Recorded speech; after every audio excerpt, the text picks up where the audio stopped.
Hey guys, it's Godbars here, the self-proclaimed hip-hop historian, and this is the 271st episode of my series, where I grab a vinyl from my collection, talk about why I love it, what influence it has, and what its place is in the grand scheme of hip-hop.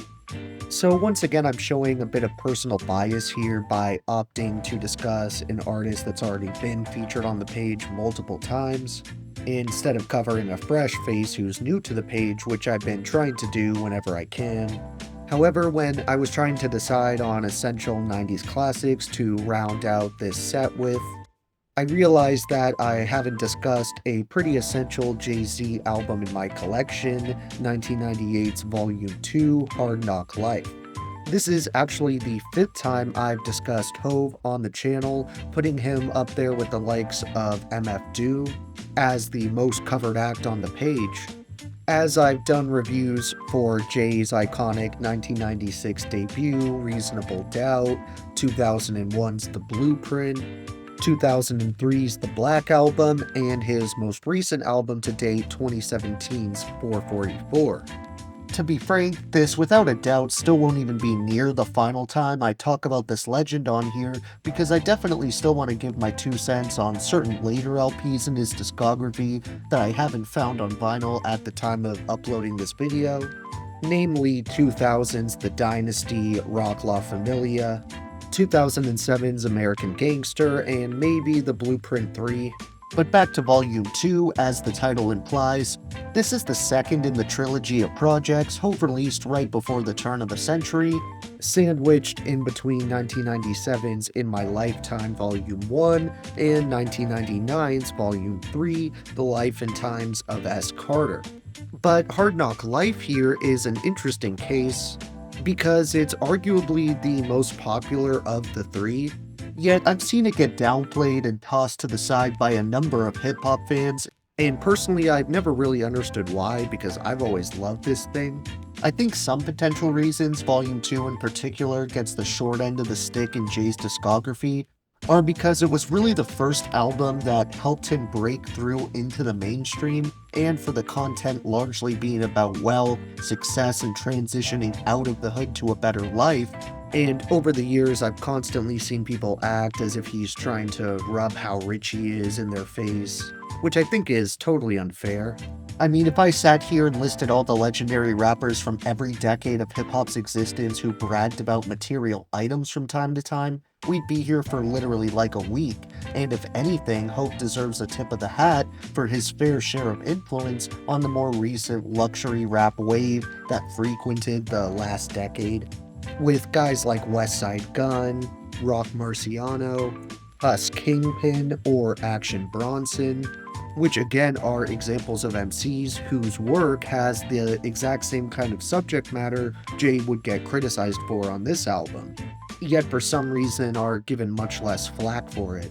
My thing is, I was never drawn to Jay-Z because he talks about his lavish lifestyle a lot of the time. I mean, not only does he just as often paint pictures of drug dealing or life in the ghetto, but it's really his technical ability and innovative approach as a writer, lyricist, and rapper in general that have kept me a Hove fan for as long as I've been listening to rap. He pretty much never opts to go the obvious route with his rhyme schemes and flow patterns, and he has this subtlety to how he writes and delivers his bars, where you never really hear Jay rapping in a loud or aggressive tone. Instead, he more kind of embodies the role of a lyrical kingpin, who rules with a strong fist but a calm and collected demeanor. Easily the biggest song to come off Volume 2 here is technically the title track, the smash hit Hard Knock Life, or Ghetto Anthem, which is one of those singles that was so ridiculously popular and frankly overplayed. I can certainly see how it may have outworn its welcome for some people, but I actually wanted to share some lines from this song since I feel like it has some great autobiographical verses that would give a new listener a good sense of his journey as an artist. I'm just going to share a couple bars from this one so I have time to get to others, and they happen to be the first few lines where Jay says, "From standing on the corner bopping, to driving some of the hottest cars New York has ever seen, to dropping some of the hottest verses rap has ever heard, from the dope spot with the smoke Glock fleeing the murder scene." You know me well from nightmares of a lonely cell. My only hell, but since when y'all people know me to fail, fuck nah. The reason I only read a little blurb from that song is because I really wanted to get to my favorite home verse on Hard Knock Life, which is on the iconic posse cut Reservoir Dogs, which boasts an impressive roster of Sauce Money, Beanie Siegel, and all three members of the Lox. There's really no remotely weak verse on this legendary group track, but while I would probably have to give Jadakiss the close second, this is one of my favorite Jay-Z verses from this era in his career, plus it fittingly closes out the track. He starts off this killer set of bars continuing right where Styles P left off, rapping, "I know Pop, you can't stand us cause we cock them hammers, run in your crib, no prisoners, pop your grandma, locked in the slammer, nope, popped up in Atlanta, crossed up in a drop, I popped up the antenna, whoa. Watch your manners when my veins pop like scanners. Like raindrops, you hear the thunder when I cock the cannon. Big thing, big chains ain't shit changed. Get brained in the 4.6 range. Shit, main, switch lanes every town I hit, switch planes, bitch flipped big cane. Flow with no cut, you take it in vain to the brain. Motherfuckers is nodding and throwing up. You know that, you don't wanna owe that man. He'll hit you, get the picture, Kodak man? Got a love for war, I don't floss no more. I just sit on my money till I'm above the law. How the fuck you gonna stop us with your measly asses? We don't stop at the tolls, we got easy passes, homie. Multiple cars and divas with D classes.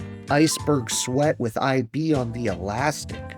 When it comes to the guest appearances on this thing, I already took a few off the roster, but we have a pretty stacked list of features for Volume 2, including Memphis Bleak, Deranges, Big Jazz or Jazzo, Ja Rule, Emile, Foxy Brown, Kid Capri, Jermaine Dupri, DMX, and Too Short. But that doesn't even come close to the abundance of producers who came together to make this thing happen, like Irv Gotti, Kid Capri, Jay Runna, JD, Rock Wilder, Lil Rob, Mahogany, The 45 King, Stevie J, P.O.P., Swizz Beatz, Eric Sermon, DJ Premier, and Timbaland. I think I'm going to leave out Hard Knock Life, aka Ghetto Anthem, from my top tracks, though I can't in good conscience do the same with Reservoir Dogs, which would definitely be one of my top 3 overall favorite tracks here, alongside Originator 99 and A Week Ago. Then with my honorable mentions, I want to shout out tracks like Intro, Hand It Down, If I Should Die, Coming of Age, the sequel, Can I Getta, Paper Chase, and Money Ain't a Thing. Thank you for watching my 271st video. Next up, we have a super underrated duo I've been wanting to have back on the page for a long time. So look out for that one, and if you enjoyed, be sure to like, subscribe, and let me know what your favorite moments are off this somewhat controversial Hove LP. Don't forget to have a great day, and I'll see you next time, okay? Alright.